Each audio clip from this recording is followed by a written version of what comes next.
Jadi jangan paksa mahasiswa kita untuk jadi seorang peneliti atau penulis, padahal passion mereka bukan di peneliti. Jadi teman-teman diingat sekali lagi bahwa tidak ada yang berhasil di percobaan pertama. Ketika kamu mencoba untuk membangun komunikasi, terkadang gagal, kamu jangan langsung drop, jangan langsung menghakimi diri kamu bahwa see, I'm not a good leader, saya nggak bagus jadi seorang pemimpin. No, jangan menghakimi diri kamu seperti itu. Jadi yang paling penting dalam hidup ini adalah menjadi bijak, bukan hanya menjadi sekedar benar saja.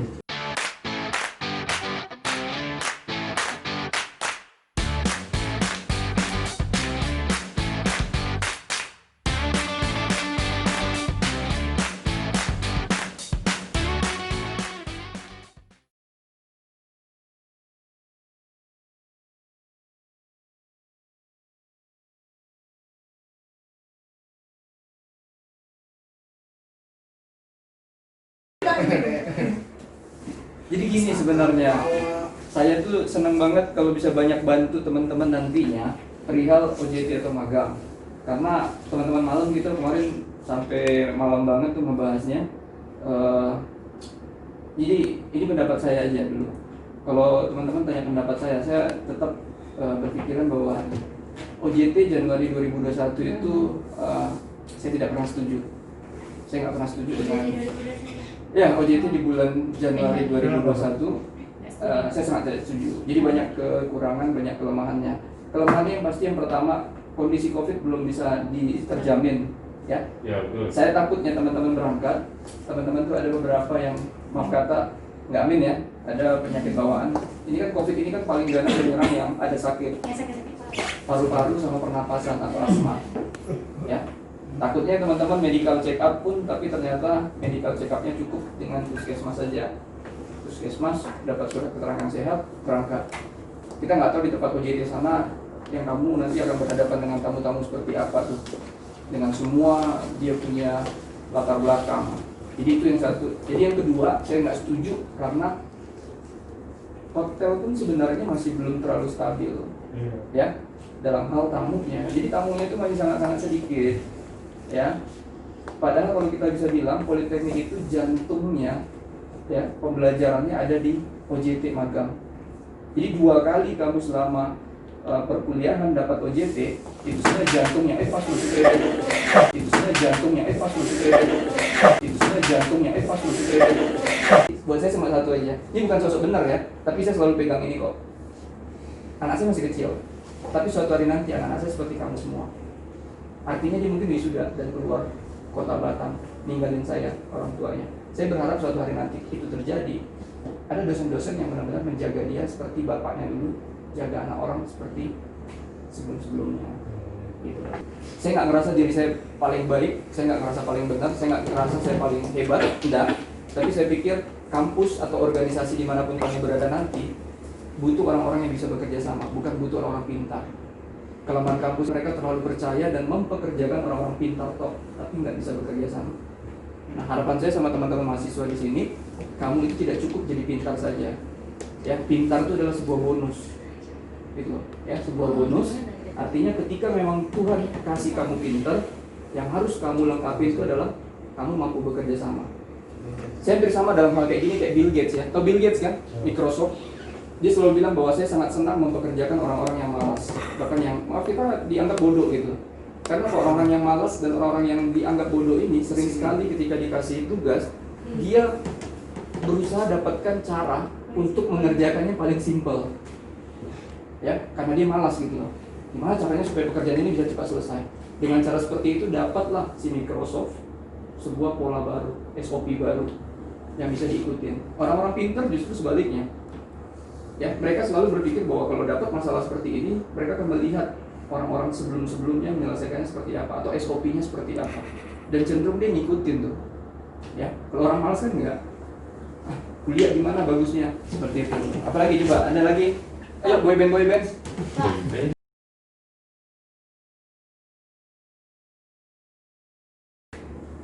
Biasanya ya lebih ke channel saya sih. Jadi apa saja yang saya rasa kurang pas, pasti saya buat kontennya. Biasanya ditengok nggak, Pak? Percayalah sama saya bahwa saat ini memang tidak ditengok. Kalau saya belum jadi siapa-siapa, apapun yang saya omongkan tuh seperti, maaf ya, seperti kentut katanya. Tapi ketika saya sudah menjadi orang, kentut saya pun dianggap seperti quote terbaik di dunia. Gitu. Jadi hampir sama kayak posisi saya sekarang. Ya udah, saya realistis aja. Saya bukan siapa-siapa, saya dosen biasa. Suara saya, sebaik apapun ide saya, sebaik apapun solusi yang saya tawarkan, itu pasti jarang didengarkan. Tapi ketika nanti benar-benar, ya sampai misalnya saya bisa diliput atau bisa satu frame dengan YouTubers lainnya, itu pasti dilirik.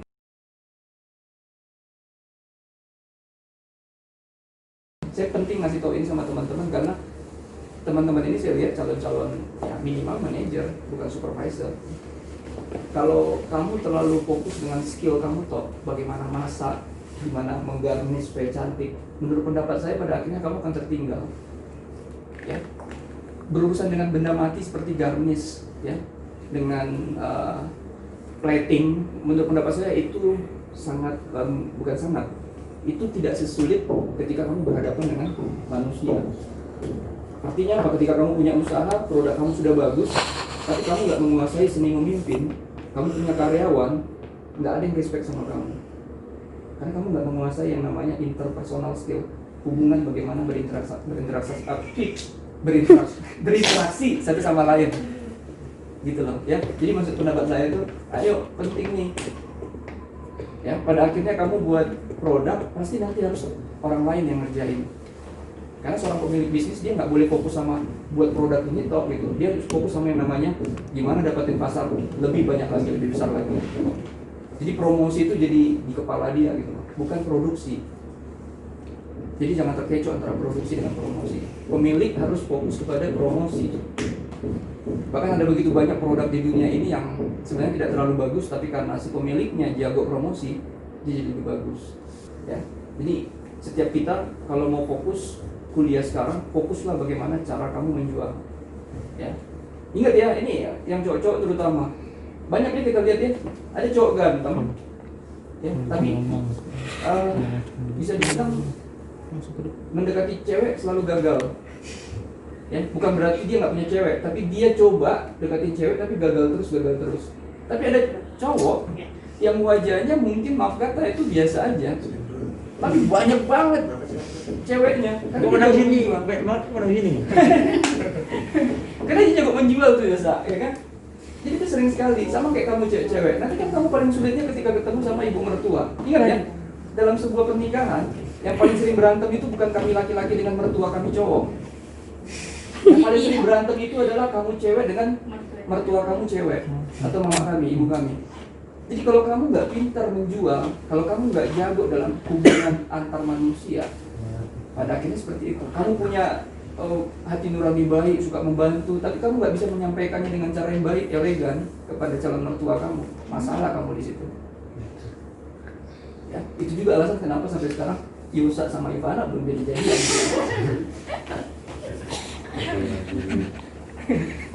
Maaf Bu, Ivana ini kalau misalnya Yusa, saya belum punya istri, saya ketemu sama dia, pasti saya pacari istri saya. Cuma sekali loh dia. Ya. Nanti ya, pinjam nggak? Pak saya lagi dibully Pak. Mana ada sih minta? Enggak lah, Ivana cantik serius. Lona Pak? Yusa udah ngomong. Lona Pak? Lona kapan aku ngomong? Lona Pak? Inner beauty-nya udah kelihatan. Terpancar. Kalau outer beauty enggak gitu. Canda. Yuk, apa lagi? Tuh 10-20. Masih lama.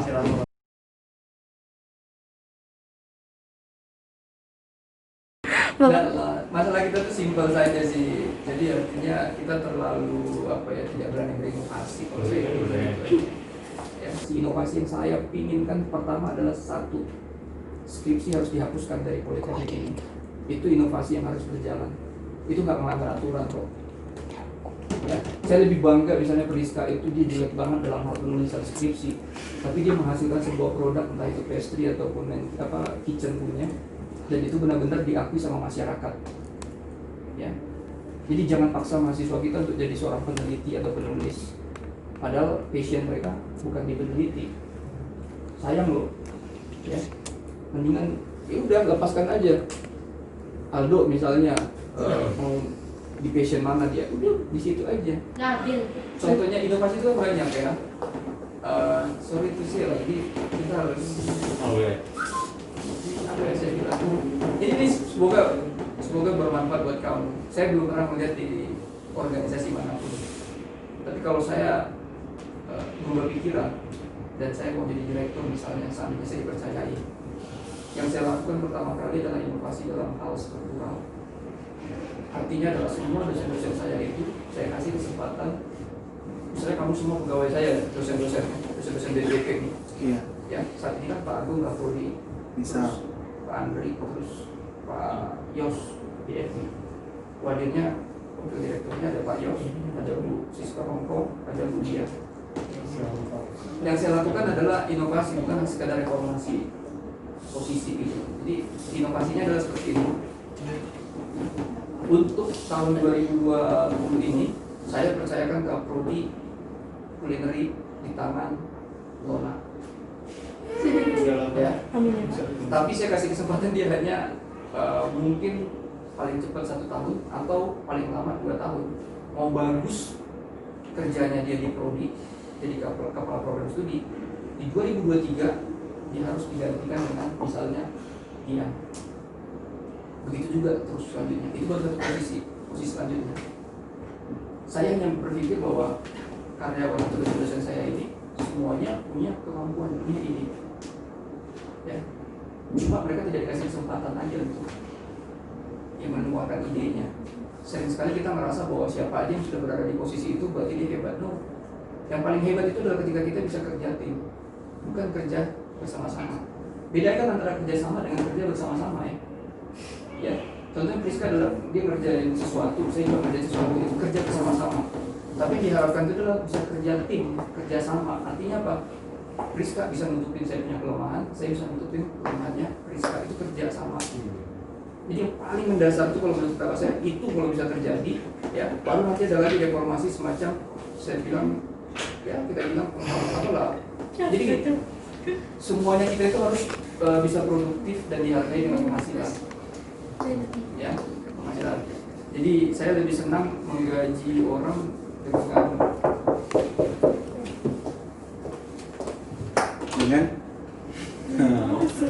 ibadah. Nah, saya tuh bisa misalnya kasih upah seseorang. Kalau misalnya saya punya usaha, kasihlah dia, nggak usah terlalu tinggi-tinggi gajinya. Ini prinsip saya ya. Kalau kamu nanti punya usaha silakan. Saya kasih tahu juga tuh sama salah satu kakak kelas kamu yang punya Ode Catering. Kita sampai sekarang masih tetap kontek-kontekan. Bu, saya lebih senang bahwa kalau kamu punya karyawan, saya bilang sama dia, jangan kasih gaji terlalu besar. Kasih gaji kalau misalnya UMR berapa, sama atau di atasnya sedikit. Tapi honornya perbesar. Kasih target berikut, setiap kali tercapai target kasih lagi bonus, kasih lagi bonus. Jadi gaji dia kecil nggak apa-apa, tapi honornya banyak. Tapi target perusahaan tercapai itu jadi prinsip kasih upah. Jangan kamu berpikir bahwa kalau saya punya karyawan, udahlah saya kasih gaji yang tinggi. Bahwa saya sebagai pemimpin mau menunjukkan bahwa saya peduli. Terkadang dia jadi malas-malasan. Ah udahlah, gua nggak tercapai target, nggak ngapa-ngapain juga, gaji gua besok segini kok, tiap bulan dapat segini kok.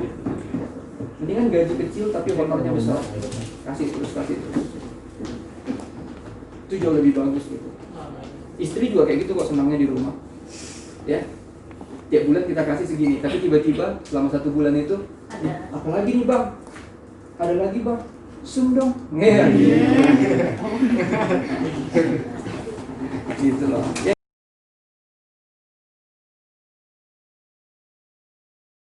Terus meme itu apa sih?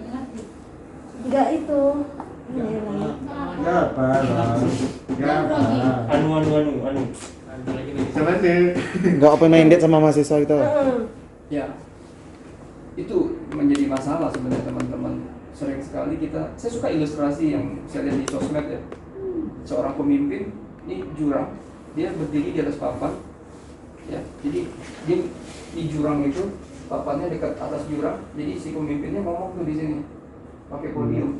Tapi dia bisa bertahan di situ karena ada yang menjakin papan di sini, yaitu anggotanya dia. Ya. Jadi ketika dia ngomong, terus ada orang dengerin.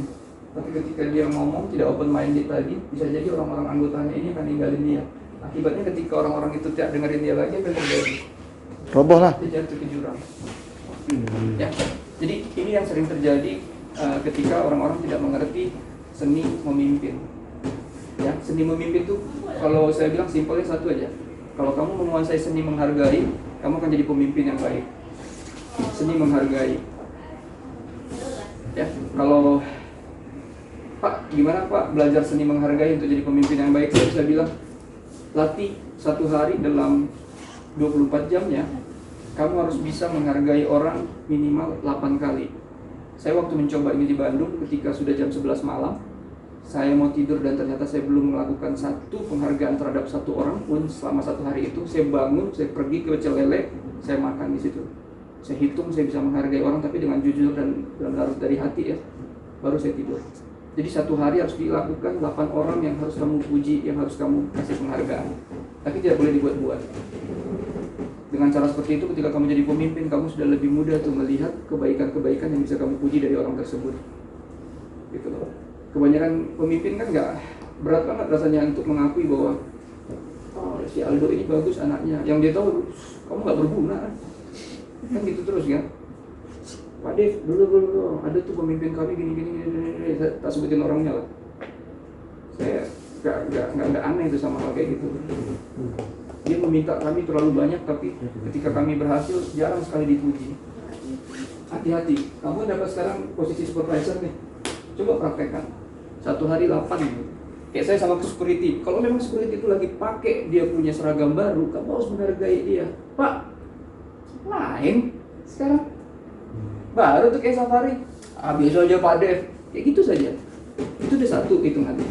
Kalau Jadi ada bukan, ya, kalau ada kecemburuan sosial, kecemburuan contohnya kayak gimana tuh? misalnya kan misalnya dalam apa nih, kan kita puji nih, tapi ada satu oknum yang merasa orang ini cuma cemburu lah gitu loh Pak intinya. Yang lain itu. Ya. Gimana sih tanggapan kita terhadap itu?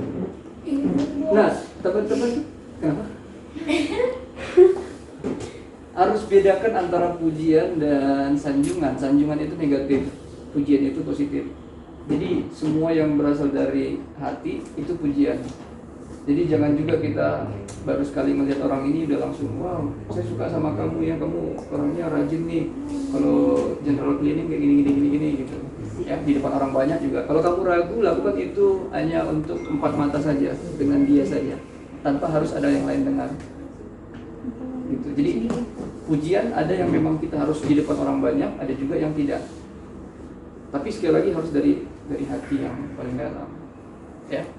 Jadi pujian itu bukan karena dia baik saja, tapi puji itu kayak seperti ya tadi sepatunya baru, ya kita harus puji. Lu jangan bilang bahwa wah sepatu baru lu gini-gini, tapi pujilah semacam lu cocok banget dengan sepatu itu. Lu cocok banget dengan sepatu itu misalnya. Ya kan cewek ini terutama nih, ya kan? Pujilah gitu, misalnya. Ilona cantik deh kalau cepelan. Kayak Lona misalnya, Lon, saya kayak Lona misalnya. Bilang apa nih? Lon, dia malu dia. Pujilah misalnya dia memang kalau benar-benar saya lihat ya, dia punya sense of humor. Ya, pujilah seperti itu. Saya suka selera humor kamu, Lon. Nyambung aja. Saya suka tipe cewek yang ceria. Dan ya kamu suka ceria, itu menghidupkan suasana aja sih Lon gitu. Kode. Saya suka sepatu pernikah. Sepatunya baru ya? Sepatu Blackpink. Oh, gitu lah teman-teman. Jadi silakan lah.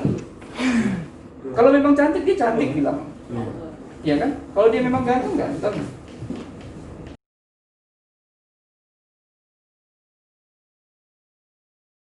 Pak, saya mau tanya. Iya. Kan sekarang posisi kami ini udah SPP nih dan bakal nge-touch nge-touch craft gitu. Jadi gini, bagaimana caranya kan kita dekatnya itu mereka ada segan sama kita ya. Segan sama kita. Saking dekat itu ada segan nih. Bukan istilah dekat tuh receh marah gitu. Maksudnya tuh Kalau pas prakteknya dihargai, kalau di luar enjoy gitu. lama lah maksud saya. Sama. Kuncinya di komunikasi, sama kayak hubungan pacaran. Komunikasi. Jadi bisa nggak kamu, misalnya ya,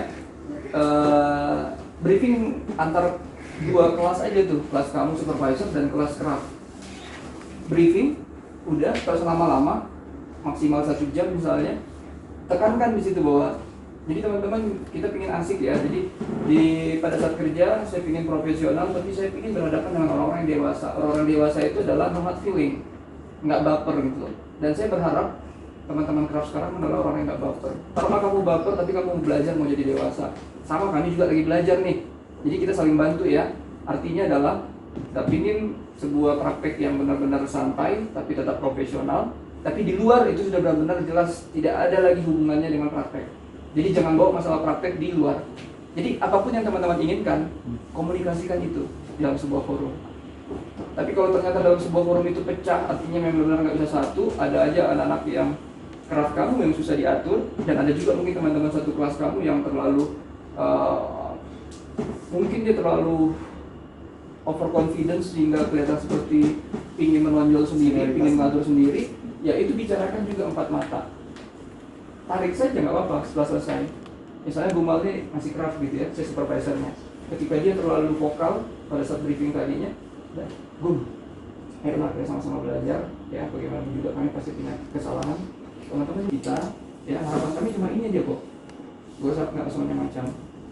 Ya, kami juga bukan supervisor yang benar-benar seperti di industri. Ya, kami ini diposisikan sebagai supervisor supaya belajar jadi supervisor. Nah, nanti pasti teman-teman jangan berada di posisi kami nih next semester. Nah, mudah-mudahan teman-teman bisa langsung menghargai kita ya. Nah, jadi ada yang memang bisa dipecahkan secara komunikasi bareng-bareng, ada yang bisa diselesaikan dengan komunikasi hanya 4 mata atau 2 orang saja. Jangan juga pada saat menarik si gumalnya, ternyata dari supervisornya yang datang 5 orang, sehingga gumal sebagai craft juga merasa ada yang salah dengan aku yang buat kayak di attitude kan. Iya, saya dulu pernah kayak gituin dong. Saya tuh dulu pernah dimusuhin sama manajer saya masih semester 2. Asli tuh kuah lamu, apalah kuah semuanya kesini sama saya. Dia bikin attitude. Aldo ketawa tuh loh. Manajer saya minta dengan manajer saya datang ke kelas. Oke, kamu datang. Kita ada foto angkatan. Jadi kita ingin semuanya hadir yang craft ini untuk foto dengan supervisor dan kami manajer. Ada yang berhalangan nggak? Kami sudah kesel sama praktekan sama si manajer kami ini. Jadi udah sakit hati lah. Sebenarnya bukan masalah dengan saya, teman-teman saya, tapi saya dengan teman-teman sayanya risih gitu loh. Udah pada saat diminta satu-satu, oke, pas giliran saya nggak bisa kak. Kalau teman-teman nggak mau foto kenapa? Saya nggak mood difoto kak. Langsung semuanya manajer yang di depan kami tuh. Besoknya pada saat praktek, saya ditarik ke sebuah ruangan, kelilingin semua sama manajer. Di situ semprot sama ludah semua masuk. Artis kamu deh, ngacak kamu. Hei, ngacak tau nggak? Belum selesai sini finish rampok. Briefing attitude. Salah jadi pengalaman buat saya. Iya, nggak apa-apa nikah. Iya. Intinya nobody contact. Nggak ada kata-kata suka serapa tuh. Gitu loh. Hasil pada saat percobaan pertama. Ya. Jadi teman-teman diingat sekali lagi bahwa tidak ada yang berhasil di percobaan pertama. Ketika kamu mencoba untuk membangun komunikasi, terkadang gagal, kamu jangan langsung drop, jangan langsung menghakimi diri kamu bahwa I'm not a good leader. Saya nggak bagus jadi seorang pemimpin. No, jangan menghakimi diri kamu seperti itu. Terus mencoba lagi, namanya juga belajar. Ya, namanya belajar, pasti akan ada kesalahan, pasti ada aja yang nggak tercapai target-targetnya. Jadi, take it easy, santai saja. Kami jadi dosen juga banyak kesalahan-kesalahan, tapi kami berhasil tutupinnya sih. Ya, supaya nggak terlalu kelihatan. Teman-teman juga seperti itu. Jadilah supervisor yang baik, ya, dengan cara apa? Tidak pernah mau mudah menyerah. Dapat kesulitan, gagal sekali, terus mencoba. Ya, yang paling penting kelas ini harus kompak. Kalau kelas ini kompak, sejelek-jelek apapun kamu, itu jadi benar, jadi bagus, karena kamu kompak. Ngapain gue harus kompak pak, misalnya sama Aldo, ngapain gue harus kompak pak sama dia, ngapain gue sama Gumal, gitu ya. No, ego kamu kalau ketika berbicara tim, kamu harus mundurkan. Nah, kamu tahu nggak? Udah pernah tahu apa singkatan dari tim, TEAM? Bersama-sama setiap orang meraih lebih. Artinya dalam tim, yang pintar nggak bisa maju sendirian. Yang kurang pintar atau bodoh nggak bisa mundur sendirian. Dalam tim kamu harus bergerak bersama-sama terus ke depan, bareng-bareng. Gitu loh. Peyang itu ya. Peyang. Together everyone achieve more. Bersama-sama setiap orang meraih lebih. Ya. Tiba-tiba misalnya Dian ternyata salah ngomong ke craftnya, dan kamu tahu bahwa yang diomongkan Dian salah, ya udah biarkan Dian selesai. Kasih tahu Dian di belakang. Jangan langsung berdebat di depan craft menjatuhkan teman supervisor sendiri. Nggak gitu Dian, saya gini nggak bisa. Interupsi saudara ketua. Oh gitu, Pak. Matiin mic-nya. Mau gangguan. Jangan, kamu harus belajar menahan ego, belajar untuk mempersilahkan orang untuk maju, belajar untuk membiarkan orang kelihatan pintar, seperti itu. Itu biasa. Memberi kesempatan, Pak. Memberi kesempatan, ya.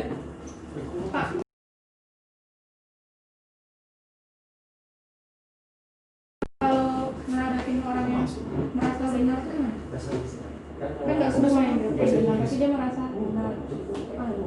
Ya, bagaimana menghadapi orang benar? Saya sih selalu kasih penjelasan gini dia. Merasa benar Pak. Iya, sering sih saya temuin. Gantikan, saya sudah siap dengan solusi-solusinya. Jadi yang paling penting dalam hidup ini adalah menjadi bijak, bukan hanya menjadi sekedar benar saja. Ada begitu banyak orang yang merasa paling benar. Percayalah, kamu harus mengasihi dia, karena dia sejujurnya dalam keadaan terpuruk tuh. Ya, kamu sering nggak dengar bahwa orang yang pintarnya itu masih setengah, itu paling pingin menonjol. Tapi kalau orang yang sudah berisi banget, sepintar apapun justru dia paling nggak pingin maju. Ya, jadi orang banyak yang kentang. Jadi dia kentang tuh kenanya tanggung, artinya. Oh itu tahu nggak ya? Ya, ngerti maksudnya kan? Tanggung. Semakin orang berisi, biasanya identik dia akan semakin diam aja mempersilakan orang lain. So, tipsnya apa? Ya udah, tips untuk menghadapi orang yang merasa benar adalah kita jadi bijak aja, hindari perdebatan. Perdebatan hanya untuk milik mereka yang senang dengan berdebat. Artinya itu otak kiri tuh. Orang-orang otak kiri senang berdebat. Kita otak kanan lebih senang berimajinasi. Ide dan ide. Ya, nggak penting di depan orang kita benar. Buat apa artinya? Seringnya kayak gini kan, kalau kita berdebat itu, kita menang dalam perdebatan. Tapi kita biarkan lawan kita sakit hati karena dia kalah. Buat apa? Akhirnya apa? Kita menang perdebatan tapi kita kehilangan teman. Ya kan? Jadi kalau menurut pendapat saya, ada kesempatan buat saya untuk menjatuhkan seseorang itu, saya nggak akan lakukan. Biarkan dia menyelamatkan mukanya. Apalagi di sosmed ya. Di sosmed udah. Kalau ada orang memaki-maki kamu, terutama kayak saya di channel saya, banyak yang berusaha untuk jatuhin. Buat saya, kamu tidak perlu melakukan pembenaran. Biarkan orang lain menyelamatkan mukanya sendiri. Ya. Tapi kamu harus tetap bertumbuh secara kualitas pribadi. Ya, biarkan dia hidup dengan pribadi atau kualitas dia. Ya, sayang waktu kamu habis hanya untuk membenarkan diri kamu. Enggak, pembenaran itu kalau kita udah benar sendiri, udah jadi Jack Ma-nya Batam, kita udah jadi Bill Gates-nya Batam juga tenggelam sendiri kok suara-suara sumbang itu. Gitu. Semoga terjawab. Gila. Apa dia? Ya, udah terjawab kan kalau. Tadi ada pertanyaannya? Enggak. Enggak, Pak. Pengarang nggak penting. Pak tadi. Ya gitu. Itu di oke siapa itu? Apa ketika ada Ini tadi kan. Nggak jadi Pak, ada yang Pak. Oh dia kan juga. iya. Udah habis jam 11 ya? Iya. Oke lah ya. Sip teman-teman, saya pikir nggak ada lagi kan ya. Semoga yang di rumah juga terdengar suara saya. Kerasa ya. Malah aja. Mudah-mudahan enak, tapi jangan enak-enakan. Adinanya di kampus. Iya.